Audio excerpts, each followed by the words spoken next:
Saya meyakini bahwa ada satu firman Tuhan, ada satu pesan firman Tuhan yang baik yang dapat disampaikan melalui pesan ini saudara-saudara. Yaitu ketika Yesus dikubur. Detil ini seringkali dilewatkan oleh banyak orang. Detil ini atau kisah ini seringkali dilewatkan begitu saja. Karena kita selalu terfokus kepada peristiwa penyalipan dan peristiwa kebangkitan. Kita lupa melihat detil yang dikisahkan di dalam firman Tuhan ketika kisah Yesus dikuburkan. Dan ini mempunyai makna yang sangat penting bagaimana seorang yang mempunyai hati yang melayani. Karena saudara di dalam Markus pasal 15 ayat 42-43 kita melihat firman Tuhan ini. Sementara itu hari mulai malam dan hari itu adalah hari persiapan, yaitu hari menjelang Sabat. Karena itu Yusuf orang Arimatea, seorang anggota majelis besar yang terkemuka, yang juga menanti-nantikan kerajaan Allah, memberanikan diri menghadap Pilatus dan meminta mayat Yesus. Pilatus heran waktu mendengar bahwa Yesus sudah mati. Maka ia memanggil kepala pasukan dan bertanya kepadanya, apakah Yesus sudah mati? Sesudah didengarnya keterangan kepala pasukan, ia berkenan memberikan mayat itu kepada Yusuf. Yusuf pun membeli kain lenan, kemudian dia menurunkan mayat Yesus dari salib dan mengapaninya dengan kain lenan itu. Lalu ia membaringkan dia di dalam kubur yang digali di dalam bukit batu. Kemudian digulingkannya sebuah batu ke pintu kubur itu. Saudara, sedemikian jauh pembacaan firman Tuhan yang akan kita renungkan di saat ini, saudara. Saudara, ketika mempersiapkan bagian firman Tuhan ini dan tema yang akan kita bahas ini, saudara, perhatian saya tertuju akan sebuah kisah. Sebuah kisah yang berasal dari sebuah desa bernama Bandwari dari India.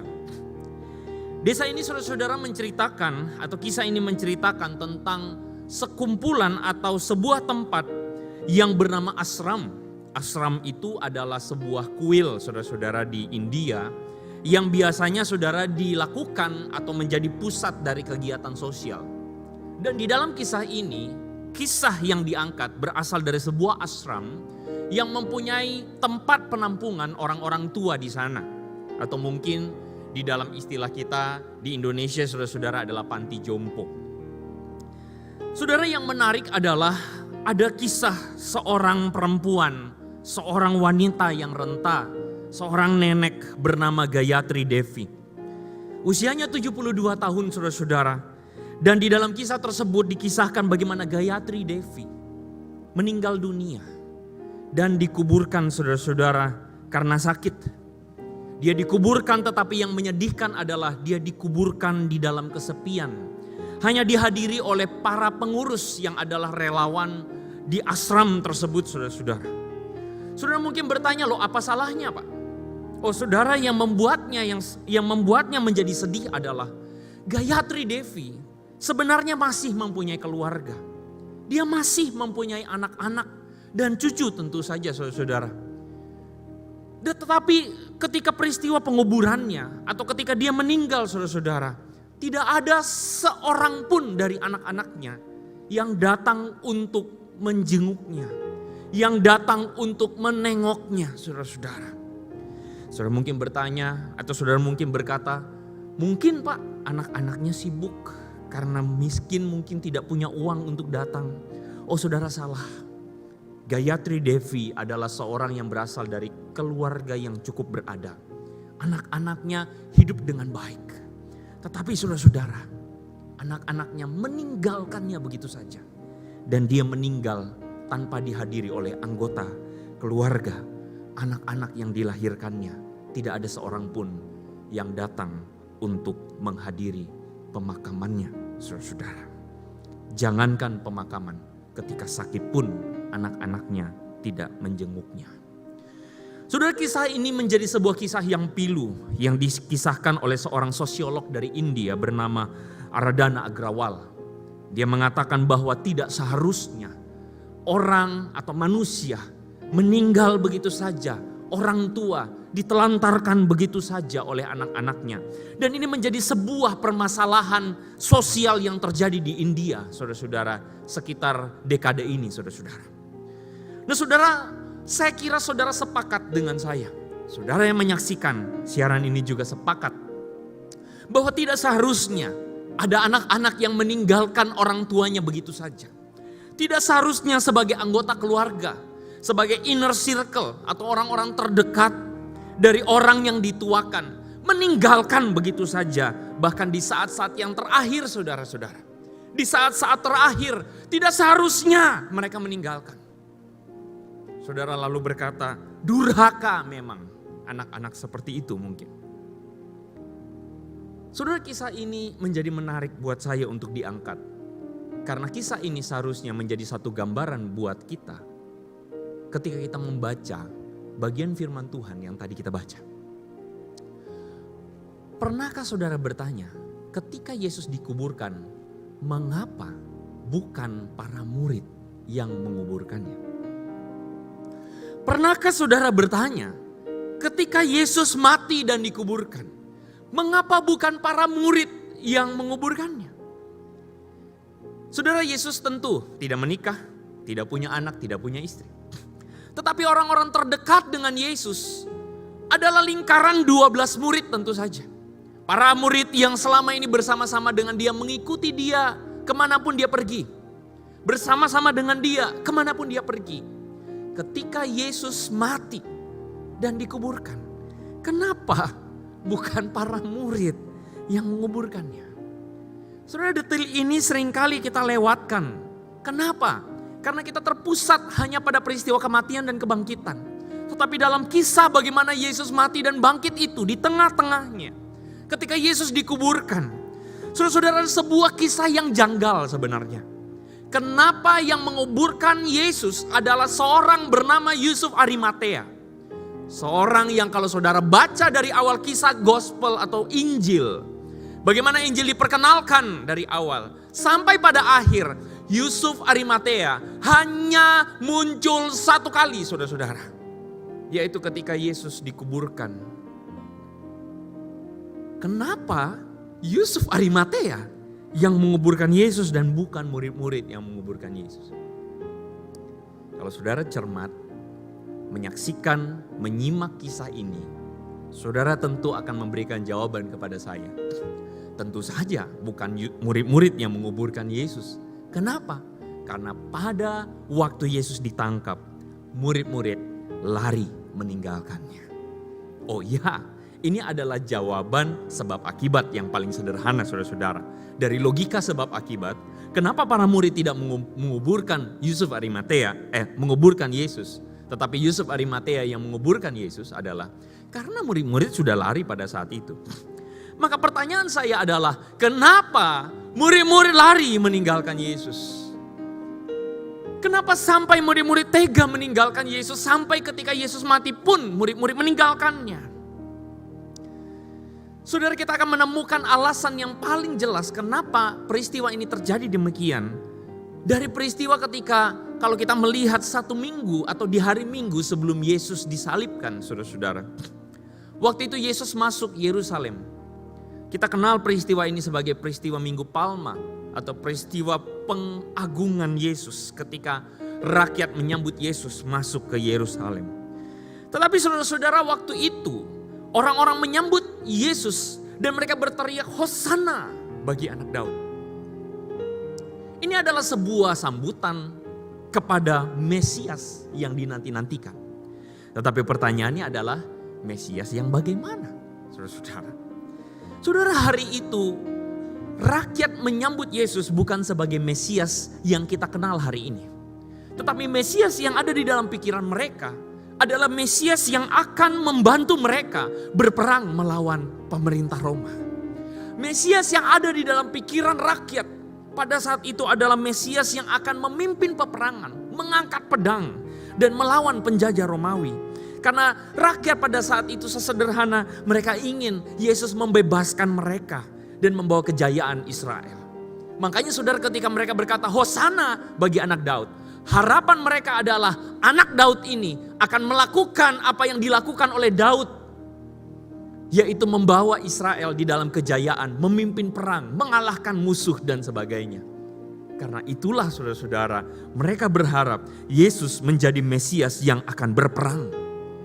Tetapi kenyataannya kita tahu sama-sama saudara-saudara, bahwa pada waktu malam di Getsemani, Yesus ditangkap oleh sepasukan penjaga bait Allah yang datang untuk menangkap dia. Dan Yesus tidak melakukan perlawanan apa-apa di sana.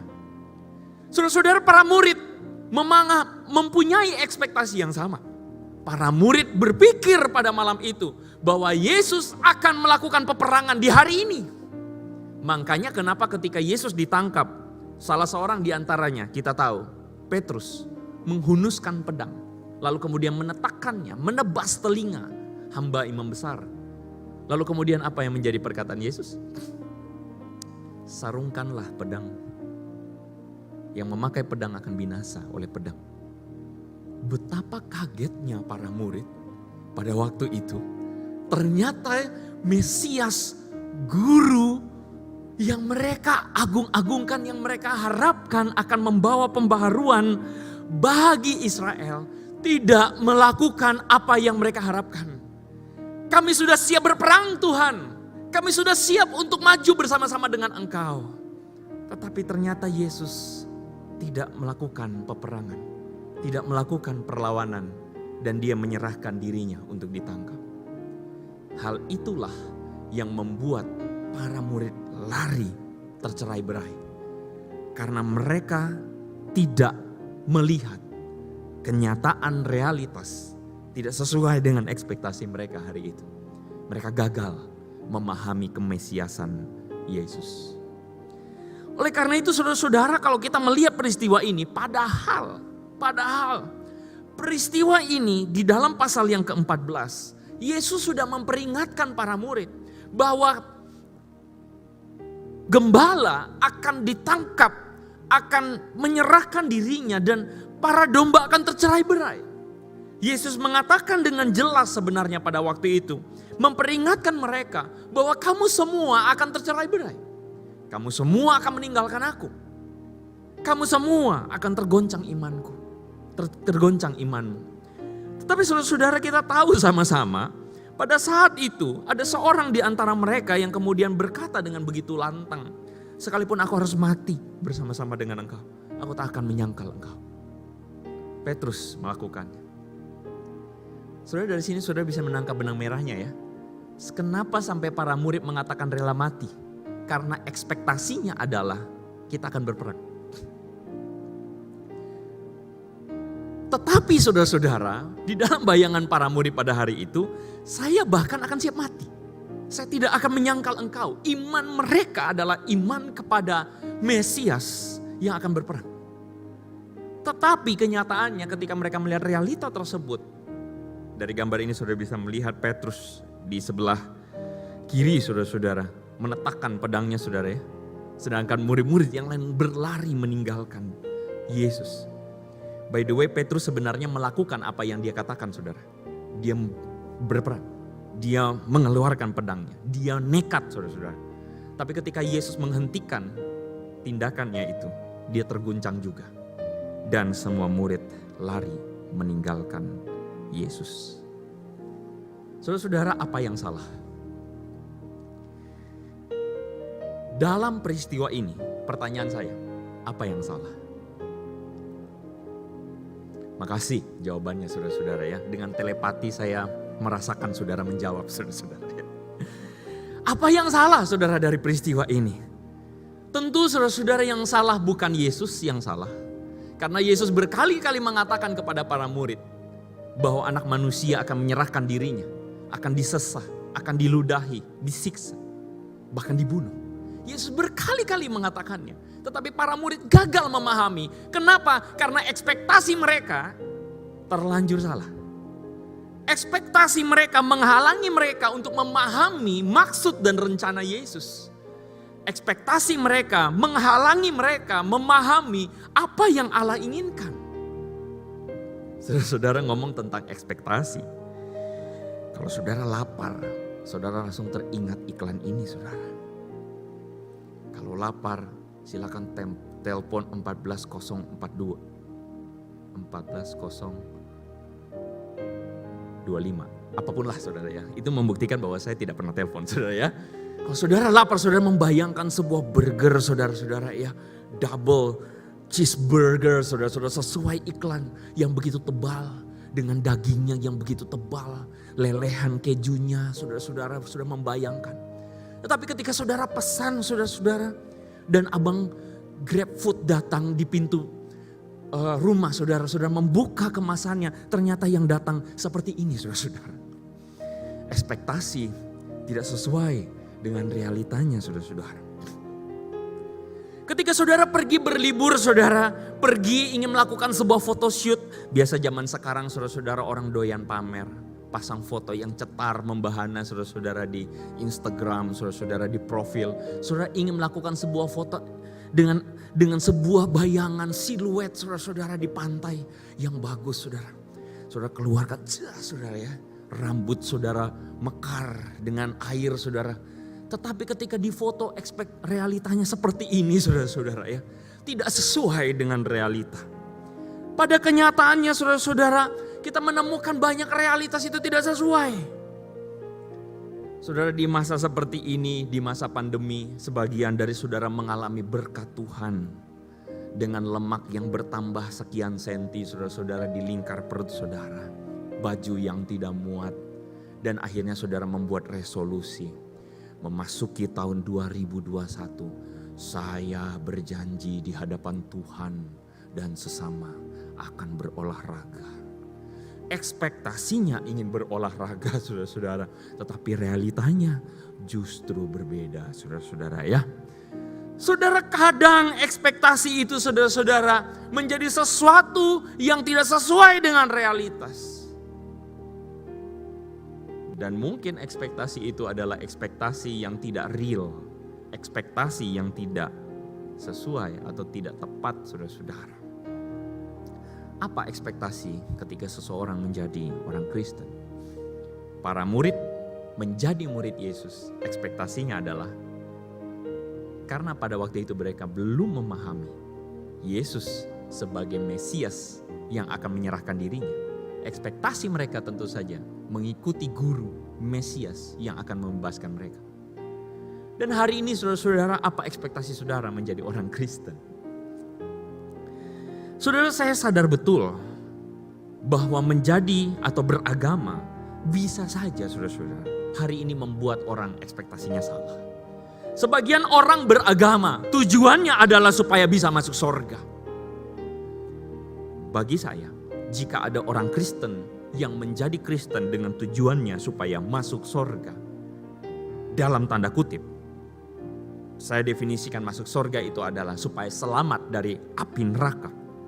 Bagi saya, ekspektasi itu adalah ekspektasi yang tidak tepat. Hari ini orang beragama tujuannya adalah supaya saya selamat dari kecelakaan. Orang beragama adalah tujuannya supaya saya mendapatkan kenyamanan dan keselamatan. Karena itu tidak sedikit saudara-saudara menemukan ada sebagian orang beragama Kristen tujuannya adalah supaya diberkati Tuhan. Dan definisi dari diberkati Tuhan itu adalah supaya kang taunya makin banyak. Berkatnya, dompetnya makin tebal. Menjadi Kristen adalah supaya diberkati Tuhan. Harta melimpah, tingkap langit dibukakan, perusahaan makin besar dan sebagainya. Bagi saya ini ekspektasi yang tidak tepat. Ekspektasi yang salah. Di mana realita kita menemukan tidak sedikit orang-orang yang menjadi Kristen malah kehilangan banyak hal. Sejarah kekristenan sejak awal mengatakan kepada kita bagaimana orang-orang yang menjadi Kristen itu kehilangan hartanya, kehilangan rumahnya, kehilangan keluarganya karena mereka memilih Yesus. Tetapi hari ini orang beragama, bahkan orang menjadi Kristen, mempunyai satu tujuan-tujuan demi kenyamanan dirinya sendiri, bahkan termasuk orang melayani di gereja. Belum tentu ekspektasinya benar. Bisa jadi ekspektasinya keliru. Kenapa? Karena tujuan beragama itu sendiri. Orang mencari kenyamanan untuk dirinya. Orang mencari kepentingan dirinya sendiri. Saudara, salah ekspektasi membuat para murid meninggalkan Yesus. Kita eksplorasi kisah ini. Ketika para murid meninggalkan Yesus, kisah yang kita baca menceritakan tentang seorang yang tidak tahu juntrungannya dari mana ke mana. Tiba-tiba muncul dan dia bernama Yusuf, orang Arimatea. Orang Arimatea, dia berasal dari sebuah daerah bernama Arimatea. Yang letaknya itu saudara-saudara kira-kira di daerah barat dari kota Yerusalem. Yusuf Arimatea dikatakan adalah seorang anggota majelis besar yang terkemuka. Dan dikatakan dia juga menanti-nantikan kerajaan Allah. Dia memberanikan diri menghadap Pilatus dan meminta mayat Yesus. Dan kisah ini kemudian menceritakan kepada kita bahwa Yusuf Arimatea ketika dia memberanikan diri menghadap Pilatus saudara-saudara dan meminta mayat Yesus. Lalu kemudian dia menurunkan mayat tersebut. Lalu dia membaringkan Yesus di dalam kubur batu. Di dalam bukit batu. Saudara-saudara, saya ingin mengelaborasi siapa ini Yusuf Arimatea. Tentu saudara-saudara, dia adalah seperti perkataan di dalam ayat yang kita baca. Yusuf Arimatea adalah seorang anggota majelis besar atau Sanhedrin yang terkemuka. Saudara, pada saat itu di dalam komunitas Yahudi ada pemuka-pemuka agama yang diangkat menjadi anggota majelis besar. Disebut Sanhedrin. Ada majelis kecil, ada majelis besar. Nah, majelis besar ini adalah perwakilan dari seluruh daerah orang-orang Yahudi. Berkumpullah 70 atau 71 orang-orang Farisi dan orang-orang Saduki di sana. Mereka adalah anggota Dewan Yudisial Yahudi yang tinggi, yang tertinggi, dan mereka menentukan policy berhubungan dengan adat istiadat atau tradisi orang-orang Yahudi di sana. Nah, saudara-saudara, di antara mereka rupanya ada seorang bernama Yusuf ini. Dan kita tahu bahwa anggota-anggota Sanhedrin adalah orang-orang yang menjadi dalang dari konspirasi yang mengakibatkan Yesus tersalib, saudara-saudara. Mereka adalah orang-orang yang menghasut, yang menjatuhkan hukuman, menciptakan sebuah tuduhan yang memungkinkan Yesus untuk disalibkan pada saat itu. Tetapi menariknya, di antara mereka ada Yusuf ini. Dan dikatakan saudara-saudara, Yusuf ini melakukan sebuah resiko yang besar. Saudara, ayat 42 mengatakan kepada kita bahwa hari itu, hari mulai malam. Hari itu adalah hari persiapan, yaitu hari menjelang Sabat. Nah, ini menarik saudara. Kenapa menarik? Begini saya ceritakan. Saudara, Yesus menyerahkan nyawanya itu sekitar pukul 3. Pukul 3 sore. Saudara, pergantian hari Sabat dalam tradisi Yahudi itu tidak seperti kita hari ini. Kalau kita hari ini berganti hari itu pada pukul 12 tengah malam, betul ya? Tetapi orang Yahudi itu pergantian harinya itu pada pukul 6 sore. Jadi makanya kenapa dikatakan hari itu adalah hari persiapan Sabat. Karena pukul 6 sore semua orang Yahudi sudah melakukan Sabat. Jadi hari Jumat jam 3 sore ada rentang waktu 3 jam saja untuk menguburkan Yesus sebelum jam 6 sore, sebelum masuk hari Sabat. Dan saudara tahu dalam tradisi orang Yahudi sama sekali tidak boleh menyentuh mayat. Karena pada waktu itu jika engkau menyentuh mayat maka engkau akan haram. Saudara-saudara, Yusuf Arimatea, ingat dia adalah seorang pembesar, seorang pemuka agama, anggota majelis Sanhedrin, dan dia tentu saja tidak boleh bersentuhan dengan mayat. Tetapi di antara rentang 3 jam itu, dari jam 3 sore sampai jam 6 sore, Yusuf Arimatea melakukannya. Saudara, dalam cerita ini kita mendapatkan bahwa Yusuf Arimatea pergi menghadap Pilatus. Kalau Yesus mati jam 3 sore, saudara-saudara anggaplah beberapa waktu sesudahnya Yusuf harus pergi menghadap Pilatus. Saudara, pergi menghadap, ketika dia menghadap Pilatus, dia menghadapi lagi satu resiko yang baru. Pilatus tentu saja mengenal Yusuf sebagai anggota Sanhedrin yang terkemuka. Dan dengan cara demikian, saudara-saudara, tentu Pilatus akan mempertanyakan, bukankah kamu anggota Sanhedrin yang ingin menyalibkan Yesus? Dan dengan cara demikian tentu saja akan ketahuan oleh para kolega-koleganya yang juga anggota Sanhedrin. Dan kita tahu anggota Sanhedrin pada saat itu memusuhi Yesus. Dalam hal ini Yusuf mempertaruhkan posisinya sebagai anggota Dewan Sanhedrin yang terhormat. Bukan hanya itu saudara-saudara, Yusuf berhadapan dengan begitu banyak resiko. Selain dia harus berhadapan atau melanggar tradisi Sabat yang dipegangnya sebagai seorang anggota Farisi, dia harus dimusuhi oleh para anggota Sanhedrin. Dan kemungkinan besar Yusuf Arimatea akan kehilangan posisinya dan nama baiknya sebagai anggota Sanhedrin. Saudara-saudara, pertanyaan kita adalah kenapa sampai Yusuf Arimatea ini bela-belain menguburkan Yesus, sementara para murid yang lain lari meninggalkan Yesus? Siapa sih yang paling logis seharusnya punya kewajiban untuk mengurus Yesus, mengurus mayatnya? Para murid. Tetapi di antara para murid yang lari meninggalkan Yesus pada saat itu, muncul seorang tokoh oposisi, Yusuf namanya, yang menguburkan Yesus.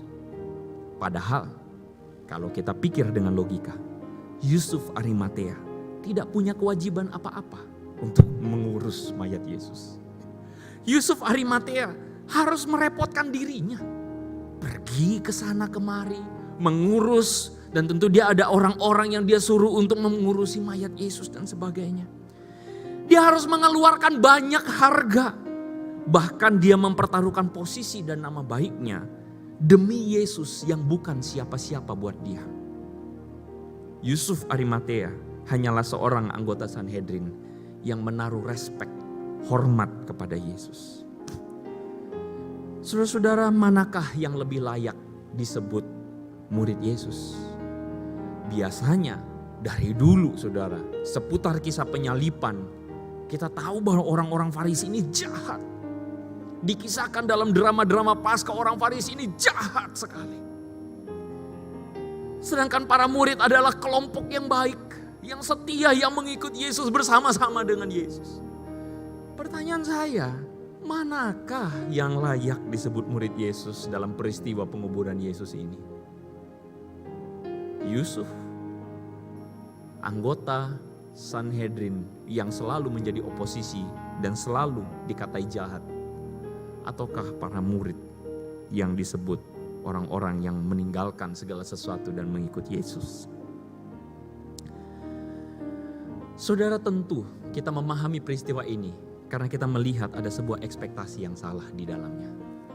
Kenapa? Karena para murid hari itu ingin supaya mereka tetap mendapatkan kebesaran, mendapatkan kemuliaan bersama Yesus yang menang perang. Saudara, di dalam kisah sebelumnya kita menemukan Markus pasal 10, saudara-saudara, kita menemukan bahwa pada saat itu Yesus berjalan menuju Yerusalem. Saudara-saudara, datanglah dua orang murid Yesus, yaitu Yakobus, saudara-saudara, dan Yohanes anak-anak Zebedeus. Dua orang ini saudara datang lalu mengatakan kepada Yesus, perkenanlah kami duduk di samping kiri kananmu ketika engkau dimuliakan nanti. Atau mungkin lebih tepatnya ketika engkau menang perang nanti Tuhan. Perkenankanlah kami duduk di samping kiri kananmu mendapatkan kemuliaan yang sama.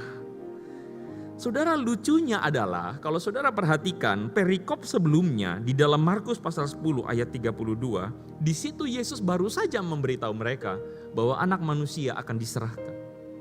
Tetapi sekali lagi bayangan para murid hari itu adalah anak manusia akan datang memimpin perang dan akan menang di sana. Makanya mereka bilang, kami mau dapat bagian, dapat jatah Tuhan di samping kiri dan kananmu.